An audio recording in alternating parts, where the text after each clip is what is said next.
Hola, bienvenidos y bienvenidas a ¿Qué Poder?, el podcast de la energía de ISA Intercolombia y Fundación Barco. Yo soy Teo Robledo y así como los cables conducen la corriente eléctrica, yo estaré conduciendo este viaje por el maravilloso mundo de la energía, ese en el que viven Eloísa Latorre y sus amigos. Les recuerdo que ¿Qué Poder?, el podcast de la energía, es un viaje de emociones en el que exploramos la relación entre dos términos fascinantes, energía y educación. Buscamos de manera sencilla, conversada y práctica facilitar la comprensión y promover la apropiación social del conocimiento en relación al mundo de la energía. En este viaje nos encontramos con Juan Diego. Juan Diego es licenciado en Matemáticas y Física y es creador de experiencias. Por ejemplo, creó el kit o las experiencias escolares que entregó Fundación Barco ISA Intercolombia en 2023. Pero ¿quién mejor que él para presentarse, contarnos quién sos y qué haces en tu día a día? Listo, mucho gusto. Mi nombre es Juan Diego y eso de profesión pues soy licenciado en Matemática y Física, o sea, profesor.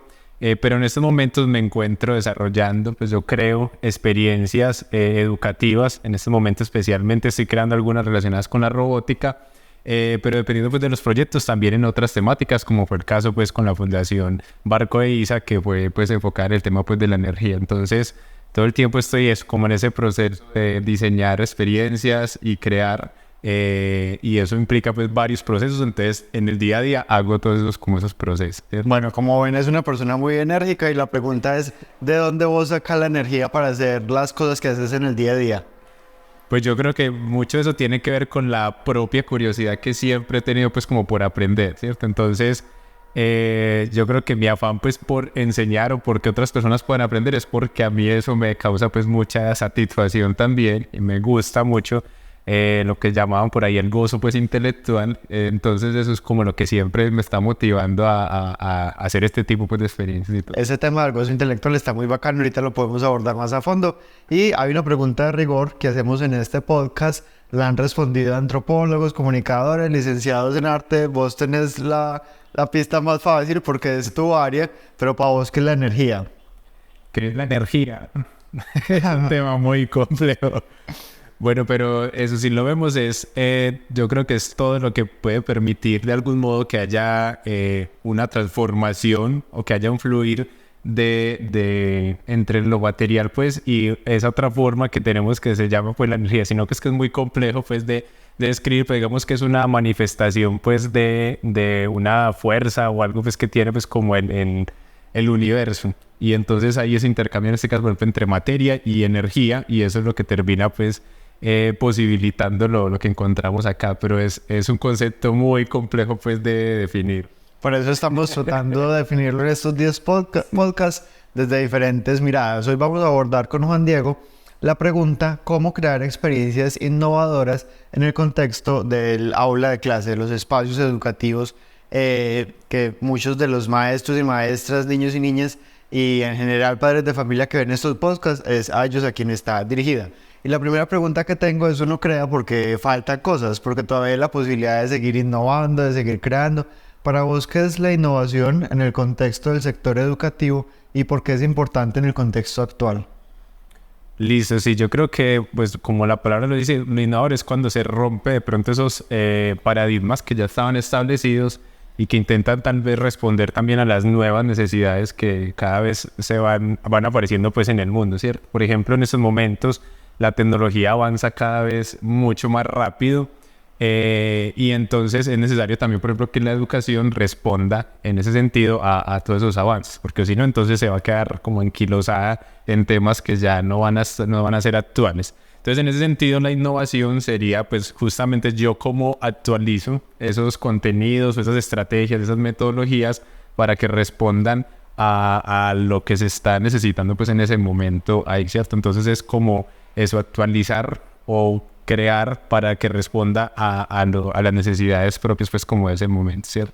Antes y a mí me tocó en el colegio, uno veía que era más fácil de pronto para los profes de humanidades salir con cosas innovadoras, entonces no se hacía en la clase de una manera distinta o en las artes, y por lo general las materias duras como la física, las matemáticas, pues les costaba un poquito más, y lo más innovador que se hacía, al menos en mi colegio, era la Feria de la Ciencia. Ajá. ¿Por qué crees que es importante? Y bueno, vos diseñás experiencias sobre todo, y ahora que estás en ese proyecto de robótica, el que hiciste para ISA Intercolombia Fundación Barco también es relacionado al tema de la física y demás. ¿Por qué crees que es importante innovar en uno y en otro lado y que las áreas duras, como se conocen, también le den experiencias innovadoras a los estudiantes? Listo, sí, yo creo que de pronto, aunque en las ciencias como la física o la química, sí se puede llevar mucho la experimentación, ¿cierto? Entendiendo pues como más la experimentación con diferentes artefactos, porque también uno puede experimentar mentalmente, ¿cierto? También hay experimentos mentales. Entonces eso, bueno, puede ser que se vuelva un poco más interesante pues para los estudiantes, pero por ejemplo en el caso de las matemáticas, otras cosas así, normalmente es más complejo ver ese asunto pues, de la experimentación y que los estudiantes tengan participación en ese proceso de aprender. Por ejemplo, en el caso de las artes es muy común pues que el estudiante replique o haga lo que se les está proponiendo pues para aprender. Entonces, en ese sentido, por lo menos pues a lo que yo direcciono casi siempre que creo experiencias tiene que ver mucho con el aprendizaje activo, ¿cierto? Entonces, hacer que los estudiantes pueden ser partícipes de ese proceso de aprendizaje y no estén simplemente recibiendo pues información y ya, ¿cierto? Porque así incluso más fácil pues se olvida. Entonces, en ese sentido es que yo creo como que pueden y hacerse también innovación en estas áreas que son más duras y es llevándolas más al campo pues de que sean más prácticas para que los estudiantes entonces puedan estar activos en ese proceso de aprendizaje y que de esa forma pues surjan más preguntas o también se les quede pues como más a ellos esos aprendizajes pues ahí, perduren ahí. Una de las condiciones o impedimentos que de pronto son más mentales en los docentes y demás es de pronto no tengo los recursos, pero vos hablabas ahorita de un tema muy interesante, es que uno puede hacer experimentos también con la mente, con lo que tiene en el entorno. ¿Qué habilidades de desarrollar la persona que quiera crear contenidos y experiencias innovadoras para que vea lo que le sirve el entorno y crear esas experiencias y ser recursivo y demás? ¿Cómo qué crees que son esas habilidades básicas que debe tener un creador de contenido educativo? Listo, pues yo creo que una es eso, la observación. Digamos que la creatividad, pues mucha gente piensa que es algo que un chispazo pues que se le ocurre a alguien, pues y entonces de ahí surge algo nuevo, innovador. Pero en realidad pues la creatividad siempre va a estar pegada a referentes anteriores, ¿cierto? Entonces, o sea, nadie crea realmente pues de la nada. Uno siempre crea en base a algo, ¿cierto? Va conectando puntos. Exacto, sí. Hay un libro que se llama Roba como un artista y por ejemplo ese libro lo que dice es todo artista lo que hace es que coge ideas o cosas que ha visto de otras o de otros pues y las transforma o las pega y de eso crea algo nuevo, ¿cierto? Que es diferente a copiar, porque copiar es que yo voy a tomar lo que otro ya hizo y tal cual lo voy a hacer o lo voy a utilizar pues para mi beneficio. Pero entonces en el acto creativo siempre se necesita uno tener pues como unas bases, unos referentes de algo. Entonces yo creo que la primera característica que debe tener alguien que va a crear pues es observar y consumir mucho contenido que esté relacionado pues como con eso en lo que quiere crear, ¿cierto? Ser también a la vez un propio consumidor pues de contenido. Entonces ver otro tipo de experiencias y de todo. Entonces en ese caso, por ejemplo, ver otros tipos de materiales, o sea, gente que ha hecho cosas con otros tipos de materiales, con cartón, con papel. Entonces eso también le va generando uno ya ideas de cómo puede implementar, llevar eso pues según los materiales que yo tenga a una experiencia pues para poder realizarla. Entonces yo diría que una tendría que ver pues como con la observación en ese sentido. También pues tiene uno que analizar bien como cuáles son las características de la experiencia que quiere llevar, porque o puede ser que sea, o sea, si simplemente voy a crear por crear, entonces eso me abre un mundo muy grande que a veces no resulta ser benéfico para crear, a veces acotar resulta ser más benéfico. A un concepto. Entonces va a ser para este público, voy a trabajar este concepto, voy a tener estos materiales, por ejemplo. Y entonces ya a partir de eso uno puede empezar a mirar cosas y ver cómo conectarlas y todo eso. Entonces también es importante pues como ir acotando y teniendo y viendo cómo va conectando esas cosas. Hay una cosa muy interesante que vos decís y es como ser consumidor también de esas experiencias innovadoras que crean otros. De pronto, ¿qué canales o qué redes una sobre la otra le recomendarías a los maestros y maestras que nos están viendo? ¿Un divulgador, un instituto, como cosas que vos sigas y te gusten y las recomendarías? Por ejemplo, a mí me gusta mucho el aprendizaje basado en juegos, ¿cierto? Me gustan mucho los juegos de mesa especialmente. Entonces hay un grupo de profesores en España, pues como para hablar pues que el idioma pues, de nosotros, donde uno de los que está ahí se llama, pues le dicen el profe Manuel Sánchez se llama. De hecho él tiene un libro que creo que se llama En el aula así se juega, y tiene un blog donde por ejemplo sube contenido. Todos esos son juegos que están enfocados al aprendizaje, pues entonces algún concepto o de matemáticas, de química, de español, pues cómo mezclarlos, o incluso pues hay varios que son varios conceptos. Y en YouTube pues hay varios canales que están pues como enfocados en eso. O también pues entonces ver juegos de mesa, por ejemplo, y uno puede a veces simplemente ver reseñas de juegos de mesa. Hay muchas pues y mirar uno cómo puede hacer una construcción de pronto más casera, porque muchas veces aquí no se consigue el juego o tienen unos costos pues elevados. Entonces uno puede mirar o cómo pues hacer una reproducción de él, o incluso una vez uno puede hacerles variaciones también, que es otra cosa que ocurre. Entonces cómo variar. Entonces yo les recomendaría, por ejemplo, en ese caso, en el asunto de los juegos de mesa. Y también, pues ya sí hay muchas páginas que tienen que ver más enfocadas, por ejemplo, el caso de la física, la química, todo eso que son experimentos. Entonces, por ejemplo, en esta, para el kit que se le entregó pues, a los estudiantes, en realidad muchos de esos son experimentos que ya existen como de forma individual.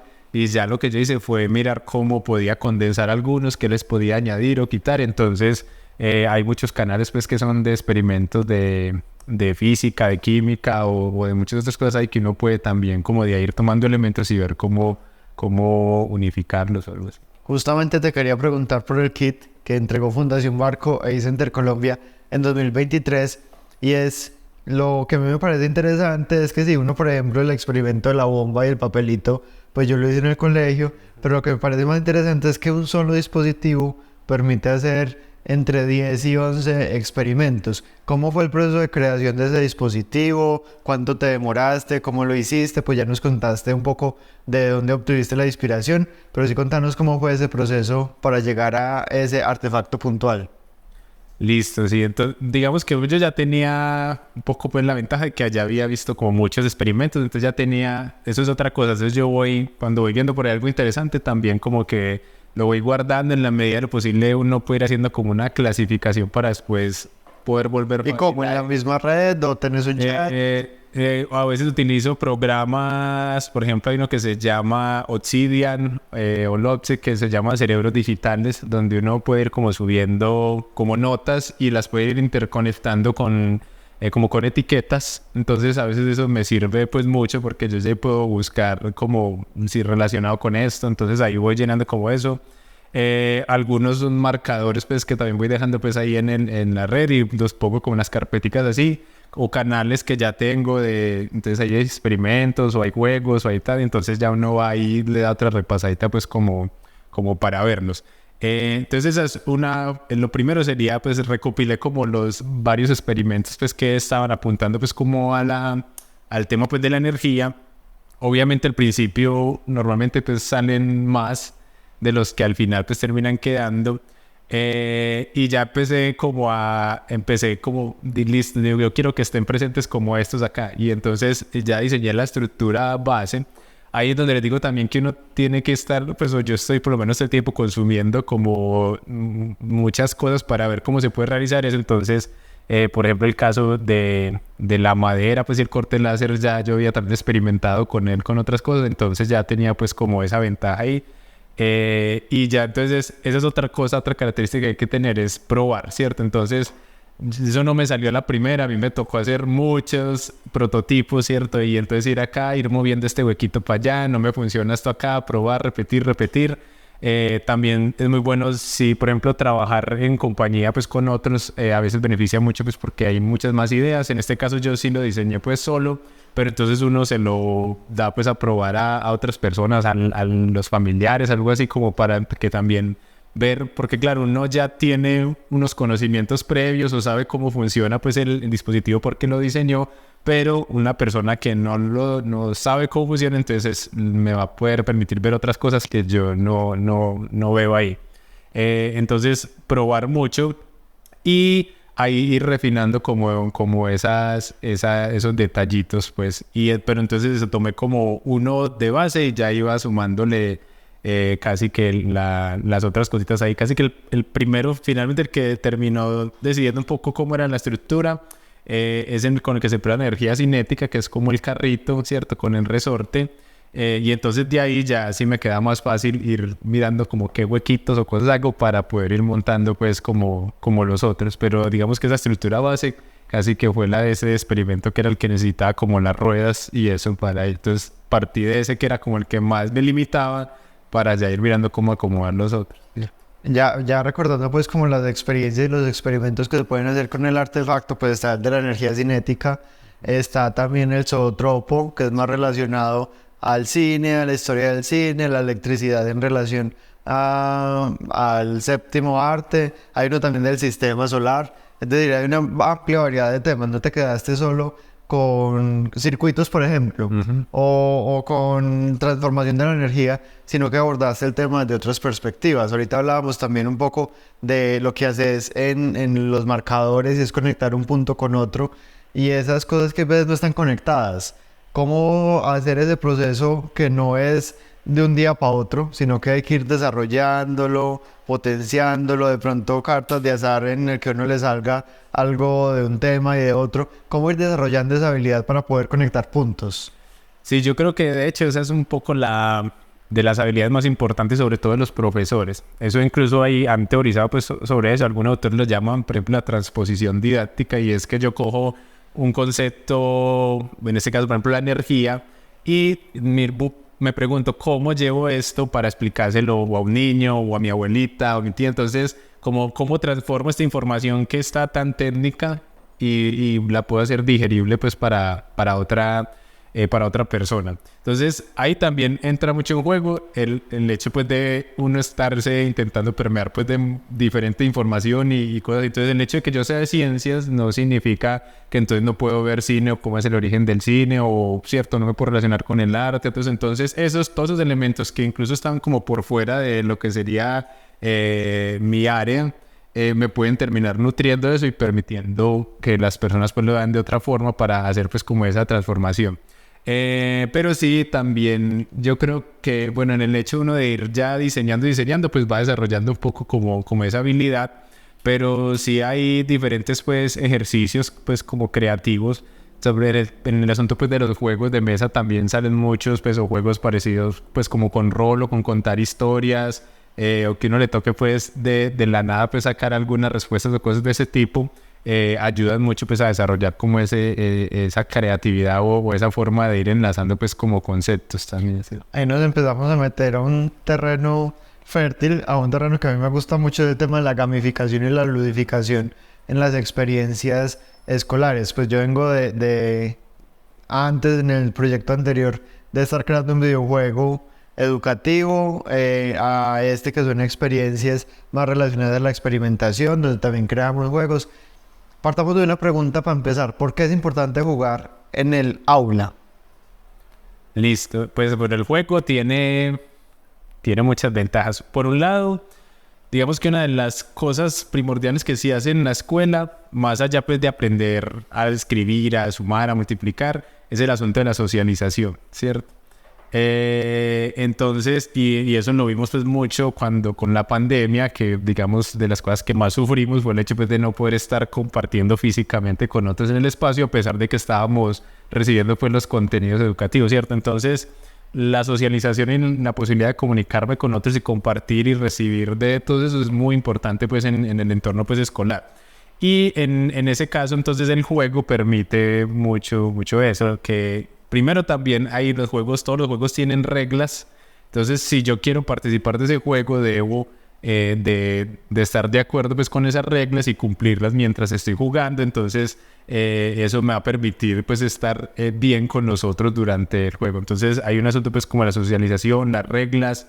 En los juegos también se asocian a la diversión, que ahí hay que tener en cuenta que diversión no significa risas necesariamente, ¿cierto? O sea, hay dos ajedrecistas, están jugando ajedrez y normalmente los ajedrecistas están muertos de la risa, pero se están divirtiendo mientras están jugando pues el ajedrez. Entonces los estudiantes se pueden divertir de muchas formas sin necesidad pues de que digamos que estén pues hilarantes, ¿cierto? Riéndose así. Entonces el juego normalmente pues también incluye ese asunto pues de diversión, porque el juego de algún modo a mí no me pueden obligar como a jugar, porque si no, no se considera como que sea un juego, es algo como que yo decido participar de él y acepto pues como esas reglas para estar ahí. Entonces normalmente debe llevarlo pues como a la diversión y a tomar papeles o roles en otros lugares, por ejemplo si son de fantasía o yo puedo decir que soy el presidente o que soy un científico. Y me puede llevar a situaciones a las que yo me podría enfrentar en el futuro, algo así. Entonces ahí ya de algún modo pues, estaría desarrollando como una base para saber cómo me comporto después ahí, según lo que el juego pues me llevó. Entonces también me permite ir preparándome para eso. De hecho, pues por eso los animales juegan también, ¿cierto? Para cuando ya sean adultos, pues entonces les toca enfrentarse, yo que sé, unos tigrillos, por ejemplo, jugando. Entonces simula pues como si estuvieran o cazando o huyendo de alguien, ¿no es cierto? Y terminan ya más grandes pues desarrollando más esa habilidad. Entonces en ese sentido el juego pues también aporta mucho pues como al desarrollo pues de los estudiantes, pues, de los niños. Hay una parte de este podcast en el que le ponemos un reto a las personas que nos están escuchando, que son en su mayoría maestros y maestras de escuelas, sobre todo rurales, niños y niñas y padres de familia. Ponerles un reto a las personas que nos estén escuchando en torno, puede ser al juego, a la creación de experiencias con los recursos que tengan en la casa, si tener referentes o libros o publicaciones o canales que les quieras recomendar, el reto que quieras ponerles. El reto que quiera ponerles, bueno. No, pues yo les propondría que buscaran un juego de mesa, incluso puede ser el Uno o puede ser juegos con naipes, pues también la gente normalmente juega con las cartas, pues los juegos más tradicionales, pero incluso uno con una baraja pues de cartas puede hacer juegos muy diferentes, incluso educativos. Por ejemplo, hay uno que se llama Eleusis, que es de Martin Gardner, que es sirve para explicar, por ejemplo, el método científico, y se juega con una baraja pues de cartas. Entonces el reto que les propondría sería tomar un juego que ya exista, si quieren, pues les digo, el Uno puede ser por ejemplo, o otro pues que conozcan y digan, quiero volver pues esto a esta temática o quiero utilizar esto para desarrollar tal concepto, y mirar entonces como qué modificaciones le podríamos hacer a eso para que el juego termine pues sirviendo pues como para eso. Entonces es una base pues como de partida para hacer eso. Mi reto sería de pronto como eso, o que miren quién le pueden sumar de más al juego, ¿cierto? También. Entonces normalmente hemos jugado el juego con esas reglas, ¿qué otras reglas le podríamos inventar para de pronto hacerlo hasta más interesante o no? Ya pues ahí la podríamos probar. Entonces yo les reto eso, como a que se atrevan a transgredir un poco lo que ya está hecho ahí en el juego y creen un juego a partir pues como de ¿cierto? Bueno, yo les voy a poner otro reto, y es que en la descripción del video les vamos a dejar la lista de reproducción con el dispositivo que hizo Juan Diego. Él explicó cada uno de los experimentos que se pueden hacer. Recomendarle a la gente uno de los que vos diste, que vos digas, este me costó, pero me parece que quedó súper bacano. Pues yo creo que el más complejo sí es el del sistema solar, sí, ¿cierto? Porque tiene pues unos engranajes y además pues después del montaje se ve muy bonito pues también cómo se mueve la luna y los planetas. Entonces ese es el más retador también, en parte pues por el asunto de armarlos, pues porque también además hay que armar el circuito pues para que funcione pues el motor y todo eso. Entonces yo los reto a que armen eso y miren también qué preguntas se pueden hacer de ahí, porque digamos que esos dispositivos pues son muy útiles porque claro, nosotros nos llaman y nos parecen pues muy novedosos, pero ellos por sí solos digamos que no hacen toda la función. Nosotros somos los que nos tenemos que preguntar a partir de eso, pues o esto qué preguntas me detona, o yo qué puedo presentar a partir de este dispositivo, ¿cierto? Para eso es que está la persona ahí que está también como guiando las actividades. Entonces también que a partir de ese montaje miren como qué preguntas puedo sacar yo de acá que me inspire, pues, por ejemplo, esta experiencia, ¿cierto? En una palabra, ¿cómo quedas después de esa conversación? En una palabra como que, pues contento, sí, muy contento, enérgico también. No. Y bueno, ya conocen un poco más aparte de los videos explicativos de la persona que hizo los kits. Para seguir emocionándonos, explorando y aprendiendo sobre el maravilloso mundo de la energía, no se pierdan los demás episodios que tenemos para ustedes y sigan el rastro al maravilloso mundo de Eloís Latorre y sus amigos, que tiene un universo de experiencias para que hagamos de la energía un tema poderoso en el aula y en la comunidad educativa. Nos vemos. Esto es Que Poder, el podcast de la energía de ICE Intercolombia y Fundación Barco. Muchas gracias, Juan Diego. Con mucho gusto. Nos vemos.